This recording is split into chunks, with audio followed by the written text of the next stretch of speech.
I'm an artist in residence at Somerset House Studios. I've been here for 2.5 years. For those of you, I should just mention what Somerset House Studios is.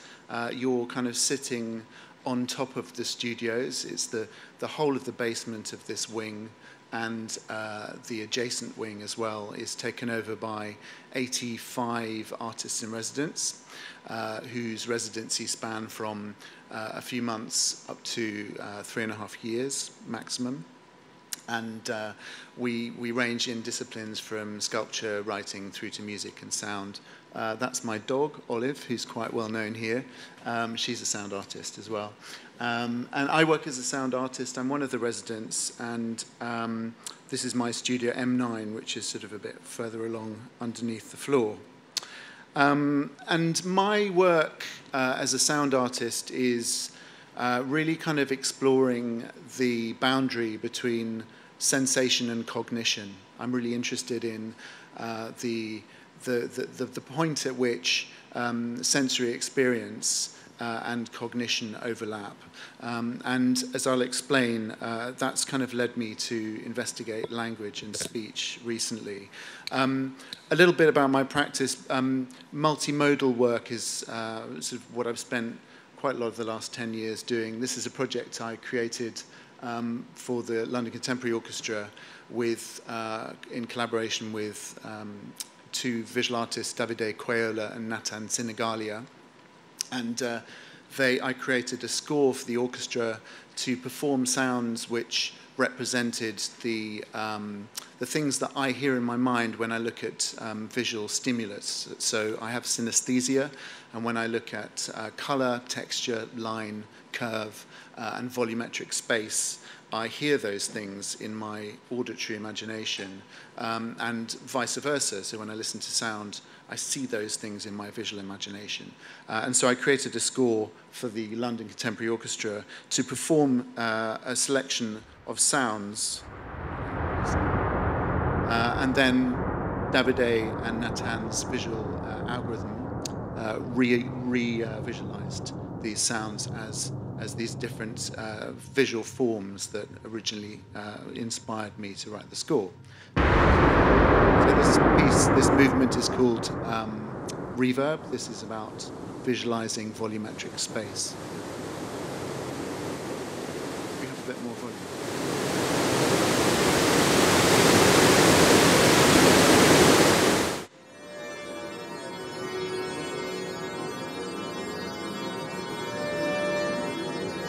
What we were trying to do is to bridge these two realms of experience, two sensory inputs, the visual and the auditory, and create something that was actually a third entity, a sensory sort of combination of those two things that was neither visual nor auditory.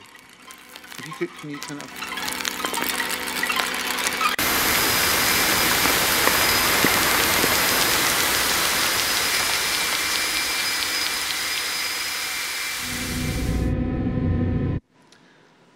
This project, I don't know if anyone saw the Tate Sensorium. Did anyone see that? So it was an exploration of taste, touch, sound, and scent. And I and two other multisensory artists interpreted 4 paintings in the Tate's permanent collection into chocolate, scent, and sound. This is a painting by John Latham called Full Stop. And this was my auditory accompaniment to this image.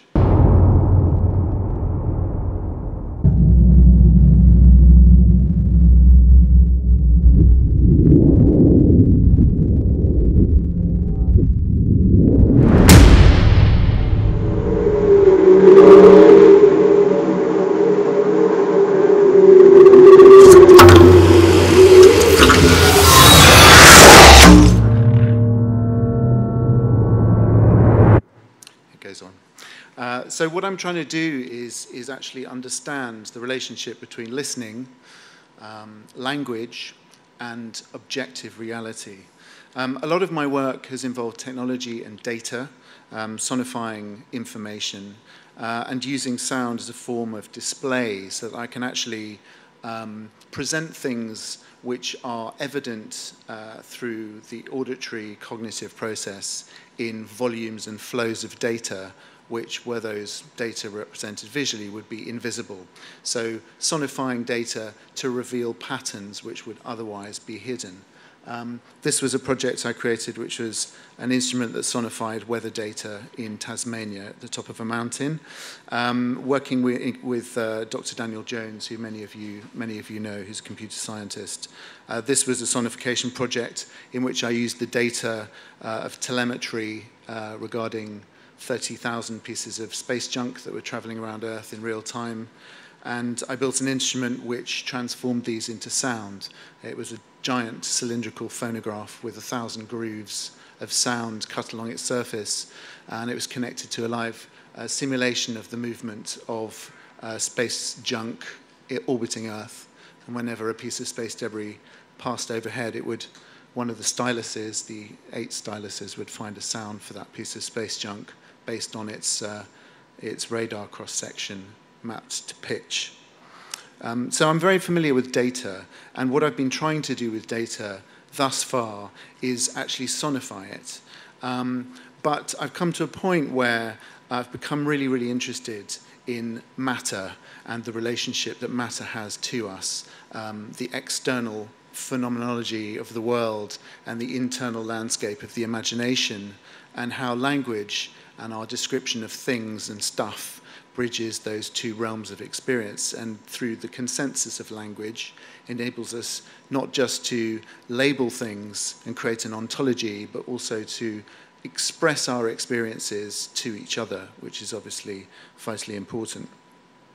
And so whilst being at Somerset House, I've been sort of using lots of machines that we have here to physically manifest language. I've been kind of making the word soft out of rubber and the word rigid out of brass, and experiencing what these kind of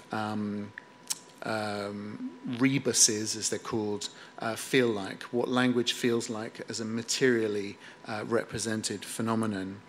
And I've been doing this because I want to create a machine, a sound installation, which is able to translate the spoken word, whether it is linguistic or a non-linguistic phatic utterance, like into the sensory experience of its meaning.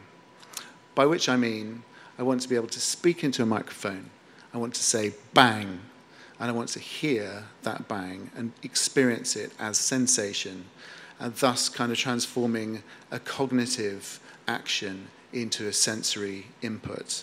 And the project I've launched to do this is called Recognition. We made a prototype last year, which was just a visualization of what this experience could be like. And this is Anna Meredith, who I got to stand in a big white room and say words, which I translated very badly into sound. If we could have the sound on. A theme park, but that's abandoned, on top the highest roller coaster, in the rain, with the wind whipping all around. Cathedral! Inside a cupboard. Inside a cupboard.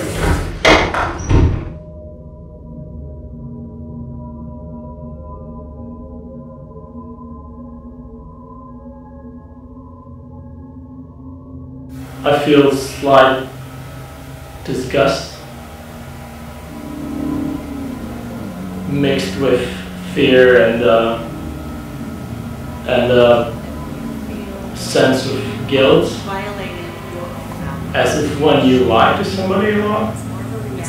And I feel this uncertainty of what is going to happen next. So all of the sounds that you heard around that were actually generated from a prototype that we built, which just transformed, using speech-to-text, the words that were spoken into text strings, and then looked those up on YouTube, and kind of exploited the AI that already exists in YouTube as a search algorithm. And then we just played the sound component of those videos that were found, referring to the keywords that had been spoken. Now, I realized at that point that we would need to use AI, and I was completely new to AI, but not to neural networks. I worked on a project about 15 years ago which used spike time-dependent synaptic plasticity in neural networks, biological models of biological neurons to drive an orchestra to follow particular instructions in a composition. So I was familiar with the idea of emerging systems, and but no experience of AI. And so I've collaborated with a machine learning scientist who's a particle physicist and seems to think that machine learning is a kind of playground and kind of easy, called Shamek Vitacek, and he's a Cambridge graduate in machine learning, and he's helped me build this installation, or the second prototype, which is currently on display in Gallery 31 here at Somerset House, and has been made with the generous funding of the Case Foundation as part of my residency here. And it does what I'm trying to do, but albeit in quite a rudimentary way.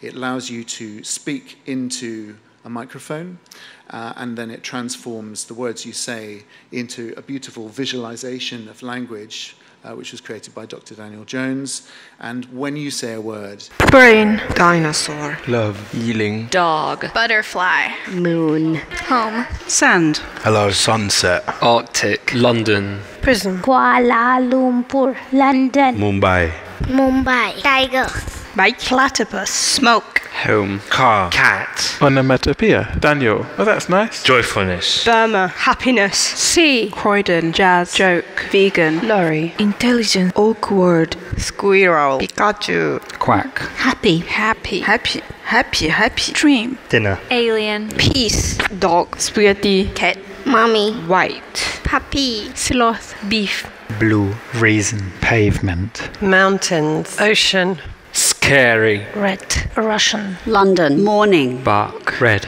war. so those were all spoken today into the machine. And all of those people who said those words would have heard an auditory representation of what those words meant. Obviously, the more abstract the language, the more less objective, the harder it is for the machine learning algorithm that we've built to actually find a sound to represent those things. And I can talk to you later about how it works.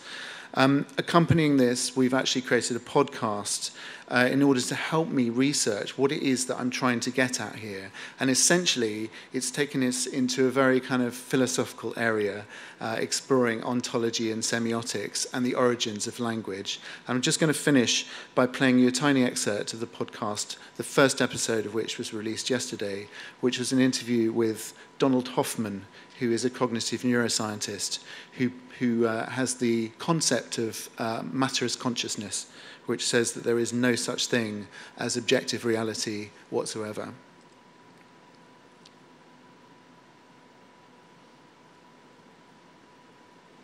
For example, working with your hypothesis, the installation suddenly becomes a machine that manifests thought.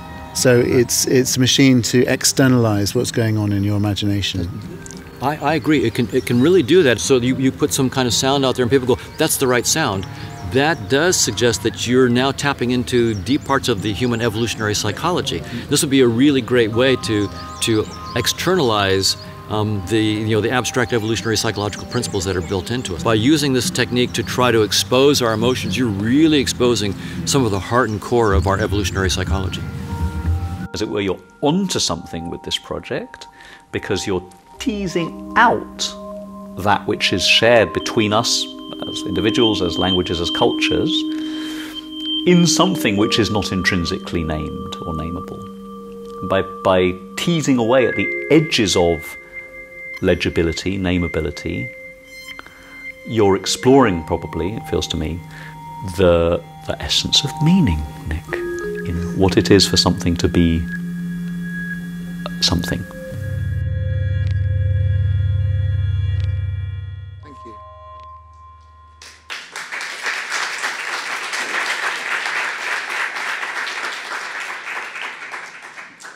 Thanks, Nick. Any questions for Nick Ryan? It just occurs to me that I'm wondering how much you're interested in that undefinable aspect of what YouTube, what you can't grasp, and whether that's, because I personally, I think that's as interesting as the things that can be defined. Absolutely. But I'm wondering where you come to that. Absolutely, and you know, the mistakes, the error of machine learning. I mean, the inherent bias in the corpus that our machine learning algorithm is trained on, which is 1 million words. It's called word 8. Is evident, or if, you know, as we get more sophisticated in the kind of the sentiment analysis of our machine, I would be very interested to be able to sonify the bias in those translations into sound. At the moment, it's too rough to hear those, but those biases will be evident if we were to train our machine on a corpus of 19th century literature. Then the poetic allusions between a word and a sound would be, you know, much easier, because the kind of objective attachment of a sound to an experience was part of the, you know, romantic period. So as it's not in you know, 1 million pages of Google News or Wikipedia, which is what we've trained this on. But also, what's very interesting, and why the work is called the Gulf of Understanding, is because Cicero in ancient Greece said that he had a problem with metaphor, and that he would rather people referred to concrete things for which they had visual experience, like a gulf or a rock, and that those were things that you could communicate to someone else using as a metaphor, because they would have experienced those two things, whereas if you used something that was more enigmatic that they hadn't experienced, then it wouldn't serve as a metaphor. So I think, yes, that gap of understanding is really important to reveal, and it kind of speaks to this idea, as Don Hoffman suggests, that we, none of us are experiencing reality as it really is, and that the gulf of understanding that lies between us can only be straddled by the consensus of language. Thank you, Nick. That's great. But language surely is not enough for you either, because you're actively trying to get to other ways through which to understand the world. You already understand the world in other ways as you're synesthetic. Yeah. Are you not? That's, yes. I think that's what you said. So I'm wondering, and this is a fascinating field, and I'm wondering what you think that kind of sharing that experience through your work with other people who don't have it, what can add to their experience of the world and of the real. Yeah, I mean, this is really trying to uncover the cross-cultural correlations of non-speech sounds. I mean, sorry, non-linguistic speech sounds. What I really want this machine to be able to do is to enable translations outside language with vocalizations. And there is some evidence to suggest that language emerges from mimesis, the imitation of things and objects and behaviors and animals around us. And so there is a kind of inherent multimodal nature to communication, which is abstracted by language, but actually in its raw form, I think vocalizations are imitations of events that we experience, and therefore quite synesthetic. You know, onomatopoeia is a synesthetic kind of multimodal experience, and it crosses through the mouth and gesture, and it's a kind of incorporated gesture. And you know, I'm interested in how some words, like the fact that little in many languages has an E sound in it, is because E occupies less of the buccal cavity than another vowel like O, which creates a big volumetric space and represents something large that, you know, in objective reality. So there's kind of, yeah, it's that kind of those evolutionarily laid down kind of correlations between experience and the body that I think we're going to get to eventually, I hope.